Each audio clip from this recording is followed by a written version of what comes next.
Well, hello and welcome to another edition of 907 Sports, where it's all Alaska all the time. Jordan Rodenberger joined by Tyler Lane, and just like that, 10, 11 weeks go by and the high school football season is over in Alaska. Bittersweet time for me. This is why you get into the sport if you're a football fan like me, but it was an exciting time for sure. We'll get more into it as we will later in this cast, but incredible season. D1 obviously living up to that hype early on, that this was the most open we have seen the conference in quite some time, and no it doubt certainly showed out. Absolutely. And yeah, that's it for the high school football season in Alaska, because it's funny seeing updates or hearing about other states, they're heading into the playoffs now or just right in the conference season. But we gotta wrap it up. You may feel it outside or experience it in other parts of the state, but it's about time to wrap it up and heading indoors for the rest of the winter season, excluding, of course, like skiing and such. Beat the snow at least. That is a thing they can say. Yes, and that high school season ended with that Division I state championship game that was highly anticipated, but maybe not the end result as far as competitive game we may have experienced.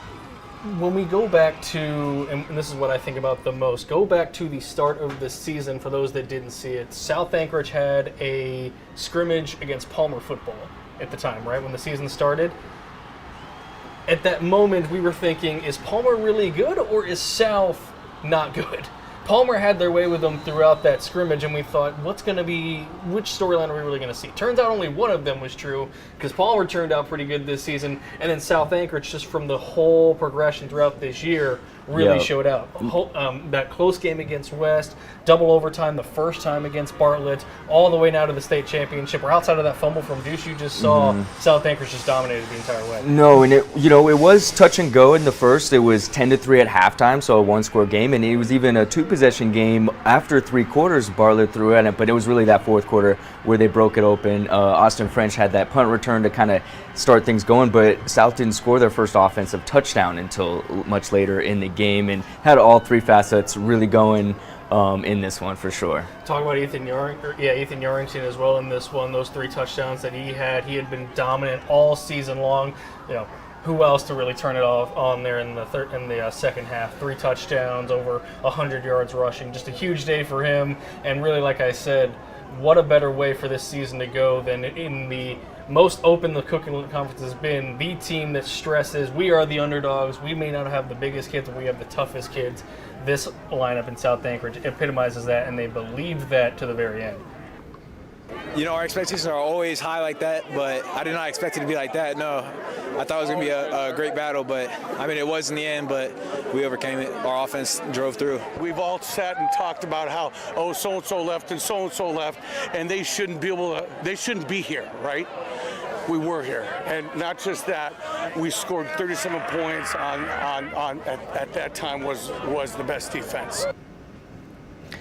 Yeah, it was interesting because they lose that final game of the regular season, and maybe they needed that as like the wake-up call for that run they went on, beating Juneau, beating West, who was the number 1 seed, and then taking down Bartlett. And who would have thought their largest win of the season would come in the state championship game, even against the D2 opponents throughout the season. And that's a rivalry they're always going to talk about, like Ohio State winning the national championship last year, but losing to Michigan. Those service guys are going to be letting them hear it still to this day. As we take a look at the other champions this year in Alaska football, Soldotna taking out Lathrop in Division II. What else is new at this point with the Stars and how good that program has been? Homer shutting out Barrow in Division III, and student wrestling development program you guys have seen throughout the last couple of weeks as we dived into them, dominating Seward. The only 2 losses the Seahawks have suffered in 9-man to this point, coming from that brand new team. No, they're probably hoping they move up at some point, or we'll see what how that all shapes up. But a couple repeat winners, Soldotna, of course, and then Homer going back to back. So South is that new D1 state champion that we see, which is great to see that John Lewis does it again.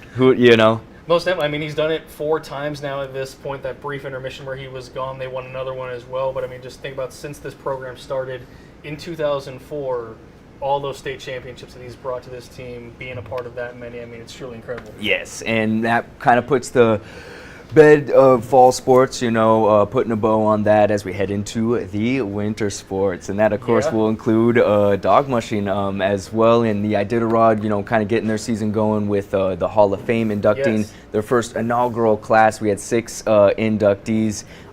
We were all part of that night. What did you see from your experience out there? It was good to finally, at least in the times that I've covered this over the last couple of years, really start to get to know some of these mushers that have made such an impact. Hear about people like Susan Busher as well, that had such an impact on this race, even though she's no longer with us at this point. And then also, I spoke with Rob Urbach, the CEO of the Iditarod. I was saying, I've been here a couple years. This is the first time I've actually, had a chance to just meet you face to face, shake your hand, talk to you a little bit. It was an exciting opportunity just to be around so many of the people that you hear about and that you necessarily cover, but now actually get a chance to just chat with them a little more less formally or so, Yes, and these we interact and speak with the current mushers very often throughout the season, of course, but it's, those retired mushers, they go off and do their own thing and may not in the spotlight as much, so it was great to get them all together, share their stories. That was really awesome. In that first inaugural class being Rick Swenson, the 5-time champ. He won in 3 separate decades, which was amazing. Libby Riddles, the first woman to win the Iditarod, and then followed by Susan Butcher, who went on to win it 4 times and really put the sport on the national stage there. Martin Boozer, 4-time champion, and he's kind of the your favorite dog's favorite musher because he was so recognized for his dog care throughout his career for sure. And Jeff King, 4-time champ as well. Basically all the 4-time champs getting in there, including the late great Lance Mackey, who did it 4 straight times after beating cancer. So pretty impressive. And here's Charlie Fellows reporting on that Iditarod Hall of Fame night. To the inaugural Iditarod Hall of Fame. A night of honor. We're one of the greatest traditions in the entire sports world. Gratitude. Thank you very much for being my family. Appreciate it. And reflection. And I love so many of you that have made this such a special part of my life. I'm glad I can share it. The Legends of Iditarod Gala officially opened the doors to the Iditarod Hall of Fame. 6 legendary mushers enshrined throughout the evening, and plenty of stories to go around. It grabbed the chair with a sign on it. It wrapped around. And the chair came flying, almost ripped me off the sled. The chair came over my head and crashed onto the trail. And I managed to hold on to the sled and went on to complete my first sled dog race. Never mind, I did go knock on the door. And I said, I do have a few dogs, can I have some of that elk's meat? And the elderly gentleman was very kind and said, well, this is a different M-E-E-T. This is not M-E-A-T. And I said, Joe, how do you stay awake out there? And typical Joe Reddington, he looks me in the eye and he tells me something I'll never forget until my dying day. He's like, if you can't even stay awake for it, it doesn't mean very much to you. The homage to Iditarod's past, important to the race's future.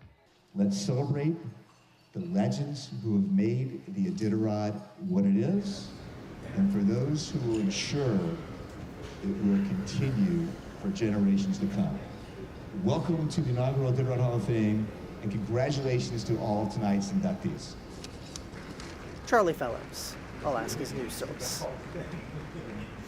An incredible moment for sure. Jordan, I know you asked me a little bit about that, but for you specifically, you've covered this race now almost half a decade in this business. Yeah. Being able to just sit there casually for once, what was that like for you just hearing these stories? That was the best part because a lot of times during our interactions, it's on the trail, and so sleep deprivation, focused on the dogs.